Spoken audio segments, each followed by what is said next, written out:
오늘 본문 말씀을 보시면 대제사장들과 서기관들이 예수를 흉계로 잡아 죽일 방도를 구하며 라는 이런 말씀으로 시작이 되어집니다. 여기에 나타나는 대제사장 서기관들은 아시는 대로 당대 최고의 지도자들이었습니다. 근데 이제 그런데 보시면 그들이 예수님을 흉계로 잡아 죽일 방도를 구하고 있다, 이래 말씀합니다. 여기에 나타나는 흉계로 잡아 죽인다라는 표현은 죄가 없는 사람을 억지로 죄를 뒤집어 씌워서 죽이겠다라는 그런 뜻이죠.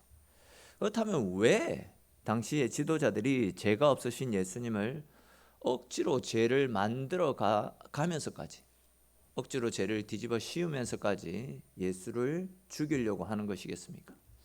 그만큼 예수님의 가르침과 예수님의 능력이 그들에게 위협이 되어졌던 것입니다. 우리가 쭉 살펴보고 넘어왔듯이 예수님은 살아있는 하나님의 말씀으로 영적인 갈증에 시달리는 많은 사람들의 영적 목마름을 해결해 주셨습니다. 또한 각종 병자들을 고치셨고 귀신을 내어 쫓으셨고 심지어 죽은 자들도 살리셨습니다.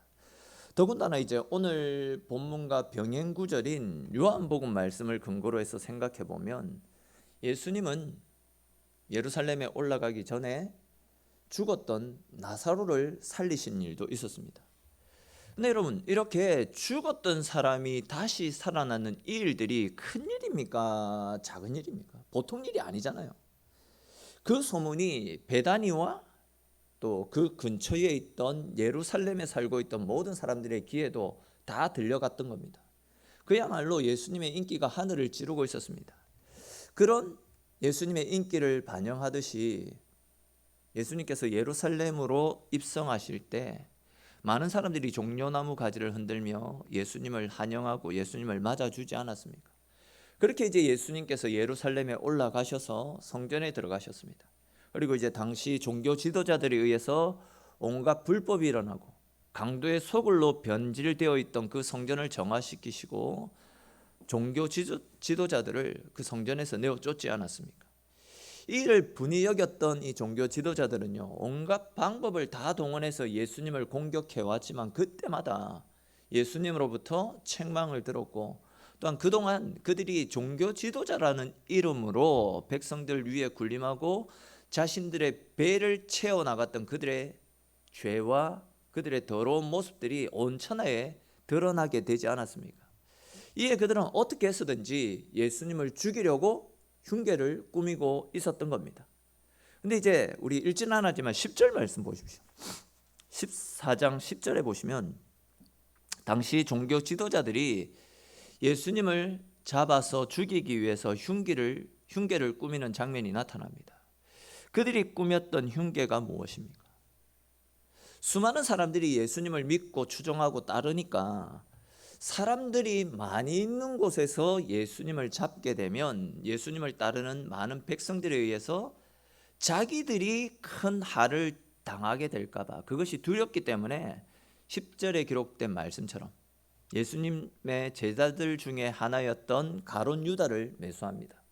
그리고는 예수님이 백성들의 눈에 띄지 않는 조용한 곳에 계실 때에 우리에게 알려달라고 미리 작전을 짭니다. 즉 예수님의 제자였던 가룟 유다를 매수해서 예수님을 죽이겠다라는 그런 흉계를 꾸미는 겁니다.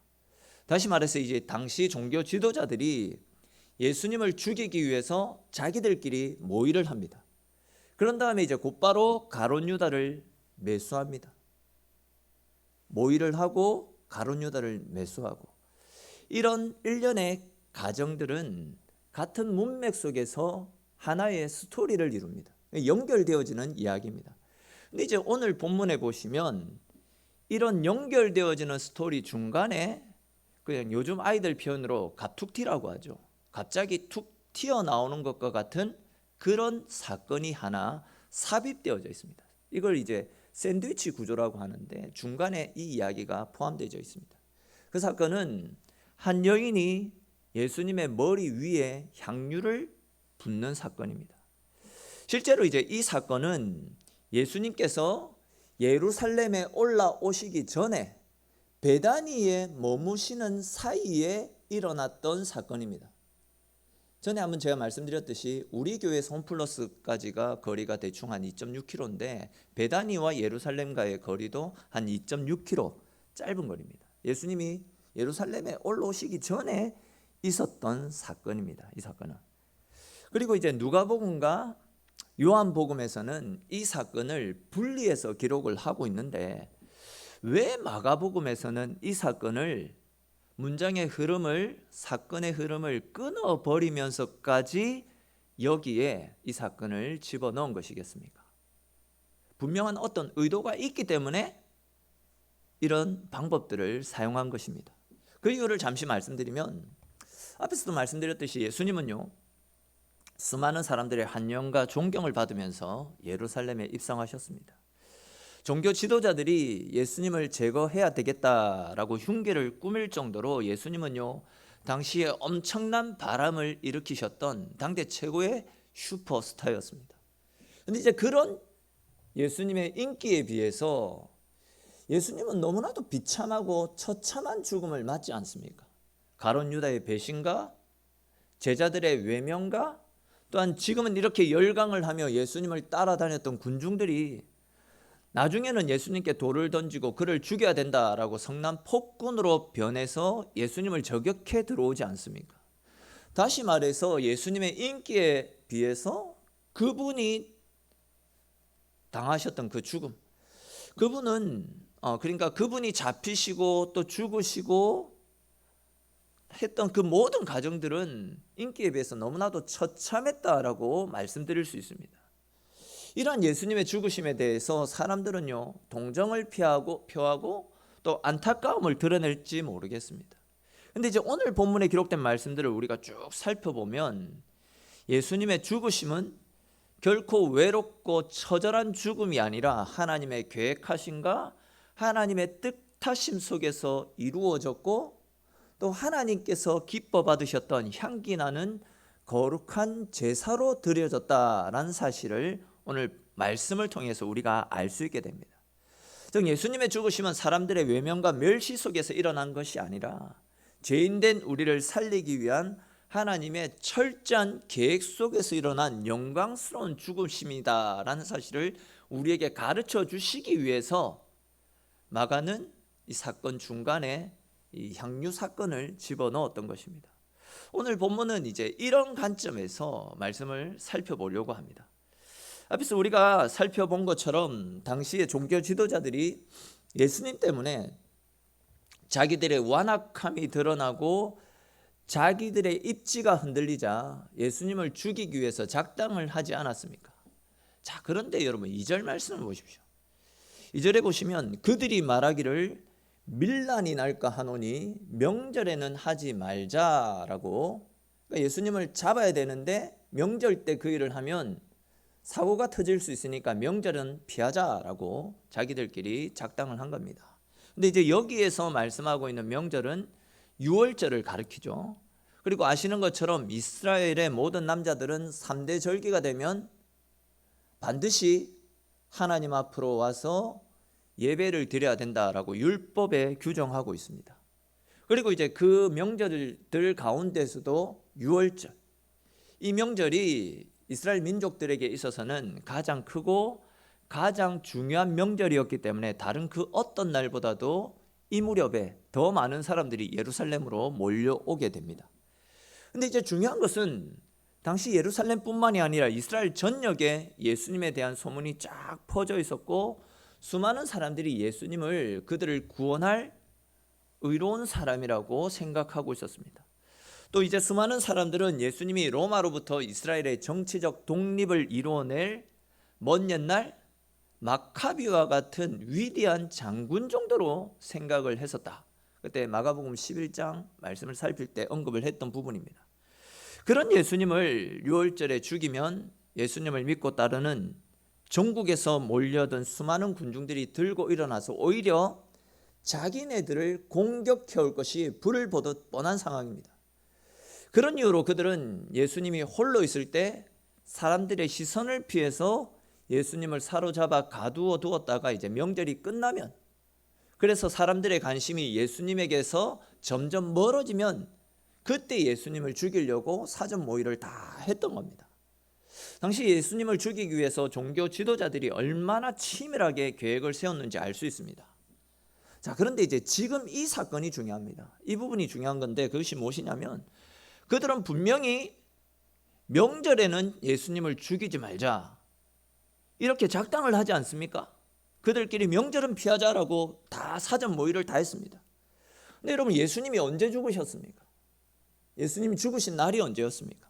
그러니까 이제 예수님이 명절에 죽으셨습니까? 아니면 명절이 지난 후에 죽으셨습니까? 예수님은 6월절 명절에 죽으셨습니다. 그렇죠. 6월절 명절에 죽었습니다. 그들은 분명히 명절이 지나고 나서 명절에는 죽이지 말자 했는데 왜 그들의 생각과 달리 예수님이 6월절에 죽으신 것이겠습니까? 그것은 예수님의 죽으심이 당시 종교 지도자들에 의해서 일어난 사건이 아니다라는 겁니다. 그들의 계획대로 이루어진 사건이 아님을 이야기하고 있습니다. 앞에서도 말씀을 드렸듯이 예수님의 죽으심은요, 우리 인류의 죄를 대속하기 위해서 6월절 제물이 되어주시도록 이미 하나님께서 다 계획하시고 하나님의 손에 의해서 진행되어졌던 사건입니다. 하나님의 손에 의해서 계획되어지고 준비된 사건이기 때문에 사람들이 자기들 임의로 6월절 지나서 명절 지나서 죽이자 했지만 이 모든 일들이 사람의 계획대로 이루어진 것이 아니라 하나님의 뜻대로 이루어졌다라는 겁니다. 즉 하나님께서 우리의 죄를 사해 주시기 위해서 예수님을 이 땅 가운데 보내주실 때 이미 예수님은 6월절의 희생 제물로서 우리를 위해서 바쳐질 것이다 라는 사전 계획 속에서 예수님이 이 땅에 오셨다라는 겁니다. 그렇게 예수님을 6월절의 어린 양으로서 희생케 하시겠다라는 하나님의 계획이 있었기 때문에 사람들이 아무리 머리를 맞대어서 계획을 세웠지만 자기들의 계획대로 이루어지지 않았고 하나님의 뜻대로 그들의 명절날인 6월절에 희생 제물로서 십자가에 달려 죽으셨던 겁니다. 이런 이유 때문에 예수님의 죽으심이 비참하고 외로운 죽음이라고 말할 수 없는 겁니다. 만약 대제사장들에 의해서 사람들의 손에 의해서 그들의 계획대로 예수님이 죽으신 것이다 라고 한다면 비참한 죽음이 될 수 있지만 이 모든 일들이 하나님의 계획 속에서 이루어진 의로운 죽음이기 때문에 결코 외롭고 비참한 죽음이 아니다라는 거죠. 거기에 대해서 오늘 본문 3절 이후에 나타나는 사건, 즉 한 여인이 예수님께로 찾아와서는 향유 옥합을 깨트려 예수님의 머리 위에 부어드리는 그 사건 역시도 예수님의 죽으심이 외롭고 버려진 참혹한 죽음이 아님을 보여주는 또 중요한 사건 중에 하나다라고 말씀드릴 수 있습니다. 이 사건도 자세히 살펴보면 먼저 3절을 우리 같이 한번 읽어보겠습니다. 같이 읽겠습니다. 예수께서 베다니 나병 환자 시몬의 집에서 식사하실 때에 한 여자가 매우 값진 향유 곧 순전한 나드 한 옥합을 가지고 와서 그 옥합을 깨트려 예수의 머리에 부으니. 아멘. 자, 말씀을 보시면 예수님께서 베다니에 있는 나병 환자 시몬의 집에서 식사를 하고 있었다라고 말씀하고 있습니다. 아마 이 시몬은 과거에 나병에 걸려 있었는데 예수님 때문에 치료를 받은 사람 중에 하나가 아닐까 생각됩니다. 그 사람이 너무 감사한 마음으로 예수님을 자기의 집으로 초청해서 식사 대접을 했던 겁니다. 그러던 중에 이제 한 여인이 그 집으로 들어왔습니다. 그러더니 이제 자기가 가지고 온 아주 비싼 나드라고 하는 향유를 담은 옥합을 깨트려서 그 향유를 예수님의 머리 위에 부어드렸습니다. 오늘 본문에서는 이 여인이 누구인지 알 수 없지만 오늘 본문과 병행 구절인 요한복음 12장 말씀해 보시면 이 여인이 일전에 예수님께서 살려주셨던 죽었던 나사로의 누이 마리아다라는 사실을 알 수 있습니다. 또한 이제 성경에 기록된 정황으로 미뤄볼 때 이 마리아의 가족은요, 일찍이 부모님을 여의고 오빠인 나사로와 마르다와 마리아 이렇게 3남매가 서로를 의지하며 살아가던 중이었습니다. 나사로의 경우에는 청년 가장으로서 두 여동생들에게 있어서는 오빠 그 이상의 오빠 그 이상의 존재였겠죠. 아버지처럼 믿고 따랐던 존재입니다. 근데 이제 그러던 어느 날 아버지처럼 믿고 따랐던 그녀의 오라비 나사로가 죽었던 겁니다. 갑작스럽게 죽음을 당했으니까 그 동생들의 상실감은 뭐라고 말을 할 수 없을 정도로 굉장히 크지 않았겠습니까? 아마 하늘이 무너져 버리는 것과 같은 절망적인 상태 그 자체였을 것입니다. 그런데 이제 그런 상황에 빠져 있던 그녀들에게 예수님께서 찾아가셨고 죽었던 그의 오라비 나사로를 살려주셨던 겁니다. 그녀의 입장에서 예수님이 얼마나 감사했겠습니까? 얼마나 고마웠겠습니까? 예수님께서 찾아오시지 않았다라고 한다면 자기 오빠가 살아날 수 없었을 것이고, 그렇게 되면 온 가족이 오빠 일로 낙심에 빠졌을 겁니다. 그리고 룻기 말씀 가운데도 살펴보았듯이 당시 여인들은 사회생활을 할 수 없었습니다.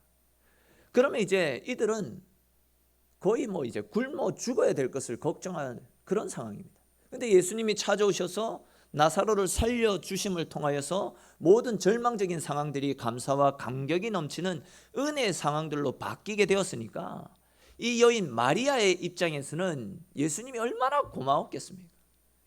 예수님이 그 가정을 살린 은인과도 같은 분이었습니다. 이에 그녀는요, 예수님께서 예루살렘에 올라가시기 전에 베다니에 이제 있는 그 시몬의 집에 잠시 들리셨다라는 이야기를 듣고 자기가 시집을 가기 위해서 평생 동안 모아두었던 나드라고 하는 향유, 그 옥합을 예수님께 가지고 간 겁니다.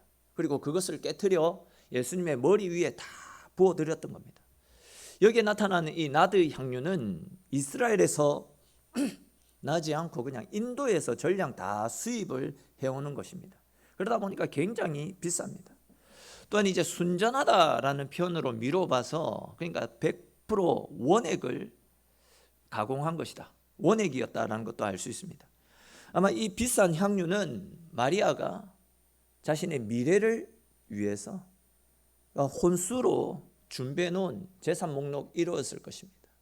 즉 마리아에게 있어서 이 향유는 굉장히 소중한 것이었다라는 거죠. 그러나 이제 그녀에게는 예수님이 향유보다도 더 귀하고 더 소중하고 더 가치 있는 분이었기 때문에 그 값비싼 향유를 아낌없이 예수님에게 다 부어드렸던 겁니다. 그런데 그 일이 있고 나자 어떤 문제가 발생합니까?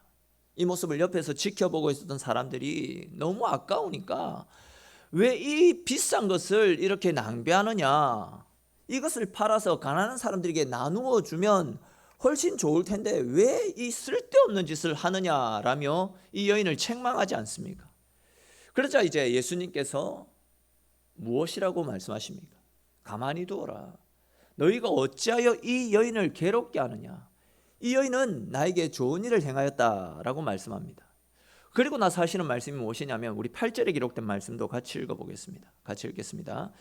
그는 힘을 다하여 내 몸에 향유를 부어 내 장례를 미리 준비하였느니라. 아멘. 보시면 예수님은 향유를 깨트려서 예수님의 머리 위에 부어드린 이 여인을 책망하는 사람들을 향해서 가만히 두어라. 그녀가 행했던 이 일은 나의 장례를, 즉 나의 죽음을 미리 준비하는 일이다 라고 말씀을 하고 있습니다. 그런데 여러분, 우리 한번 생각을 해보십시오. 당시 예수님의 제자들과 예수님의 측근들이 예수님이 예루살렘에서 죽으실 것이다 라는 사실을 몰랐습니까? 아니면 알고 있었습니까? 예수님 죽으신다라는 사실을 그들은 알고 있었습니다. 왜 그렇습니까? 우리가 쭉 살펴봤듯이 예수님은 당신이 십자가를 지고 죽음을 당할 것이다 라는 것을, 즉 당신의 죽음에 대해서 벌써 몇 번씩이나 제자들에게 계속 알려주셨습니다. 근데 이제 문제는 제자들은요, 아무리 예수님이 저렇게 말씀하셔도 우리가 예수님을 앞세워서 예루살렘에 입성해서 그리고 그 타락한 정권을 내어몰고 예수님을 왕으로 추대하면 예수님도 우리의 간청에 못 이겨서 왕으로 추대당하실 것이다, 왕이 되실 것이다. 아마 제자들은 그런 생각을 가지고 있었기 때문에 예수님의 말씀을 귀담아 듣지 않았던 겁니다. 그러나 이 마리아는 달랐습니다. 우리가 알고 있듯이 예수님께서 나사로의 집에 방문하셨을 때 마르다는 음식을 준비했고 마리아는 어떻게 하고 있었습니까? 예수님의 곁에서 예수님의 말씀을 듣고 있었습니다. 그렇게 이제 말씀을 듣던 중에 예수님으로부터 내가 십자가를 지기 위해서 예루살렘을 향해 가고 있다, 이런 말씀도 틀림없이 들었을 것입니다. 그리고 그녀는 그 말씀을 하나도 놓치지 않고 마음에 다 새기고 있었습니다. 그리고 그녀의 생각에 이번에 예수님께서 예루살렘에 가시면 예수님 말씀하셨던 대로 십자가를 지시고 죽음을 당하시겠구나, 이 여인은 그 사실을 알고 있었다라는 겁니다. 이에 마리아는 예수님께서 자기 마을 근처에 오셨다라는 것을 알고 자기의 가장 소중한 것을 가지고 와서 예수님께 다 부어드렸던 겁니다. 이에 예수님께서는 가난한 사람들은 항상 너희와 항상 있기 때문에 언제든지 그들을 도와줄 수 있지만 나는 항상 너희와 함께 있지 않는다. 즉 이제 십자가를 지고 죽을 것이다. 나는 이제 너희 곁을 떠날 것이다. 나중에는 같이 있고 싶어도 같이 있지 못하고 보고 싶어도 보지 못할 것이다. 그것을 알고 마리아가 내게 향유를 부어준 것이니 절대 이 마리아를 책망하지 말고 오히려 복음이 증거되는 곳곳에 마리아가 행한 이 일도 알려질 수 있도록 하라라고 말씀하시면서 이 마리아의 행위를 칭찬해 주시지 않았습니까? 그러니까 이제 예수님은 이렇게 마리아의 섬김을 통해서 미리 당신의 장례를 준비하신 겁니다. 이렇게 예수님은 한 여인의 귀한 섬김을 통해 미리 당신의 죽으심을 준비하고 예비하셨다라는 겁니다.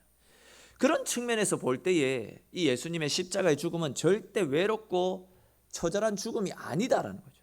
하나님께서 유월절의 희생 제물로 계획하시고 또 이렇게 한 여인의 헌신과 섬김 속에서 미리 계획되어지고 미리 준비되어졌던 아름답고 존귀한 죽음이다라는 것을 우리는 오늘 본문을 통해서 발견할 수 있습니다. 이제 이거 하나만 더 간단하게 살펴보고 말씀을 맺겠습니다. 앞에서 제가 이제 오늘 본문과 병행 구절인 요한복음에서는 마리아의 오라비인 나사로가 죽었다가 다시 살아난 그 사건에 대해서 말씀을 드렸잖아요. 근데 우리가 생각해 볼 때에 죽은 사람이 다시 살아나는 것은 굉장히 감사한 일이고 또 굉장히 축복된 일이지 않습니까? 우리가 생각할 때는 그렇습니다. 근데 이제 예수님을 반대하던 사람들의 입장에서는 어떻겠습니까? 이 굉장히 성가스러운 일이었습니다. 굉장히 싫은 겁니다. 우리 요한복음 12장 9절과 10절에 있는 말씀을 같이 한번 읽어보겠습니다. 요한복음 12장 9절 10절 말씀입니다. 요한복음 12장 9절 10절 같이 읽겠습니다. 유대인의 큰 무리가 예수께서 여기 계신 줄을 알고 오니 이는 예수만 보기 위함이 아니요 죽은 자 가운데서 살리신 나사로도 보려 함이로라. 대제사장들이 나사로까지 죽이려고 모의하니. 아멘. 그러니까 이제 사람들이 예수님께로 몰려드는데 그것은 예수님을 보기 위함뿐만이 아니라 예수님이 다시 살리신 나사로도 함께 보기 위해서 몰려왔다라고 이야기합니다. 그리고 이제 그렇게 살아난 나사로를 보면 더 많은 사람들이 예수님을 믿고 따르니까 당시 종교 지도자들은요, 아예 나사로까지도 다 죽여버려야 되겠다, 그런 생각을 하지 않습니까? 사실 이 나사로의 입장에서 생각해 보면 굉장히 억울한 일이라 할 수 있습니다. 자기는 죽었다가 다시 살아났는데 자기 때문에 사람들이 예수님을 더 많이 믿는다라는 이유로 또 이제 사람들이 자기를 죽이려고 덤벼드니까 얼마나 나사로 입장에서 억울하겠습니까? 그 일 때문에 예수님께서 선택하신 것은 나사로를 살리기 위해서 예수님 당신이 죽는 일이었습니다. 예수님이 살아계시면 나사로가 표적이 되어서 죽음을 맞게 되니까 예수님이 선택하신 것은 나사로를 살리기 위해서 당신이 대신 죽겠다라는 것이었습니다. 사실 여러분, 이것은 누구나가 생각해 볼 때, 즉 우리의 관점으로 생각해 볼 때 이것이 이해가 안 되는 것이 사실입니다. 나사로는 이미 한번 죽었던 몸 아닙니까? 그런 사람이 죽는 게 낫지 나사로가 뭐라고 나사로 때문에 예수님이 죽어야 되는가, 이런 생각이 들 수 있는데, 근데 이제 중요한 것은 죽어 마땅한 우리를 대신해서 죽어주시는 것, 죽어 마땅한 나를 살리기 위해서 예수님이 대신 죽어주신 것, 이것이 바로 예수님이 이 땅에 오신 이유 아닙니까? 그렇습니다, 여러분. 예수님은요, 아무것도 아닌 나사로를 위해서, 아무것도 아닌 나를 위해서, 아무것도 아닌 우리를 위해서 십자가의 대속 제물이 되어 주시기 위해 이 땅 가운데 찾아오셨습니다. 즉 예수님은 죽어 마땅한 우리 모두의 죄를 위해서 당신이 십자가에서 대신 죽어주신 것입니다. 그렇습니다. 오늘 말씀에서 진짜 중요한 포인트는요, 마리아가 나드 옥합을 깨트려 가지고 예수님의 머리 위에 부어드렸다, 그게 중요한 것이 아니라 그보다도 더 큰 희생, 바로 예수님께서 당신의 몸을 깨트려서 나사로와 마리아 그리고 마르다, 무엇보다도 나같이 약하고 허물 많은 죄인을 위해서 보혈의 피를 쏟아주셨다라는 것, 이것이 진짜 중요한 사건 아니겠습니까? 그분의 피로 인하여서 우리는 새로운 생명을 얻었고 우리 속에도 예수 그리스도의 향기가 배어지게 되었습니다. 그렇기 때문에 이제 우리는요, 우리를 위해서 죽어주신 예수 그리스도의 그 향기를 세상 가운데 드러내는 삶을 살 수 있어야 됩니다. 우리 이와 관련해서 고린도후서 5장 15절에 기록된 말씀 같이 한번 읽어보겠습니다. 고린도후서 5장 15절 말씀 같이 읽겠습니다. 그가 모든 사람을 대신하여 죽으심은 살아있는 자들로 하여금 다시는 그들 자신을 위하여 살지 않고 오직 그들을 대신하여 죽었다가 다시 살아나신 이를 위하여 살게 하려 함이라. 아멘. 자, 무슨 이야기입니까? 예수님께서 당신의 옥합을 깨트려, 즉 당신의 살과 피를 쏟아 우리를 살려주신 것은 앞으로 우리의 남은 여생을 우리를 위해서 죽어주신 예수 그리스도를 위해서 살게 하시기 위해서 그 일을 하셨다라는 겁니다. 다시 말해서 지금까지는 우리가 우리 자신을 위해서 또 명예와 권력, 힘과 세상 것들을 지기 위해서 성공을 위해서 살아왔지만 주의 은혜로 말미암아 구원받은 사람들이라고 한다면, 주님의 사랑을 알고 믿음 가운데 살기를 꿈꾸는 사람이라고 한다면 이제는 우리를 위해서 죽어주신 예수님을 위한 삶을 살아가라라는 그 말씀 아닙니까? 주님의 손과 발이 되어서 주님이 원하시는 곳에서 주님이 기뻐하시는 삶을 살아가라, 그 말씀을 하고 있습니다. 그것이 바로 우리에게 맡겨주신 사명이고 은혜 받은 우리가 평생을 추구하며 살아가야 될 우리의 본분인 것입니다. 사랑하는 성도 여러분, 나는 지금 누구를 위해서, 무엇을 위해서 살고 있습니까? 나는 지금 무엇을 위해서 나의 시간과 나의 물질과 나의 힘과 나의 에너지를 사용하고 있습니까? 이제 우리는 나를 사랑하셔서 나를 살리기 위해서 죽어주신 예수 그리스도를 위한 삶을 살아갈 수 있어야 됩니다. 예수님께서 당신의 살과 피를 우리를 위해서 쏟아주심으로 우리가 살아났듯이, 마리아가 향유 옥합을 깨트려서 주님께 드렸듯이 우리의 삶 역시도 나를 위한 삶이 아니라 복음을 위해서 나를 희생하고 베풀고 나누고 섬기는 삶을 살 수 있어야 됩니다. 즉 나를 통해서 살아 역사하시는 예수 그리스도가 내 모습을 통해서 세상 가운데 드러나는 삶을 살 수 있어야 된다는 거죠. 예수님께서 우리를 위해서 죽어주셨듯이, 그리하여 우리가 살아났듯이 그 은혜를 받은 사람이라면 이제 나를 희생해서 나도 생명을 살리고 구원하는 일에 우리의 삶이 드려져야 된다라는 겁니다. 여인이 향유 옥합을 깨트렸을 때에 그 향기가 진동하고 퍼져나갔던 것처럼 우리의 삶을 통해서 예수의 향기가 퍼져나갈 수 있도록 우리 역시도 믿음의 삶을 살아갈 수 있어야 됩니다. 이런 삶을 살아가는 것이 십자가의 은혜를 받은 우리들의 삶의 모습이 되어져야 되는 것입니다. 오늘 함께 나눈 이 말씀들을 꼭 기억하시고 주님께서 우리를 위해서 죽어주신 그 사랑 앞에 감사하면서 주의 죽으심이 외롭고 비참한 죽음이 되지 않도록 우리의 남은 인생을 하나님의 뜻대로 예수의 향기를 퍼뜨리면서 하나님의 영광을 드러내는 데 힘쓰시는 저와 여러분들의 삶이 될 수 있기를 주님의 이름으로 축원합니다. 우리 오늘 주셨던 말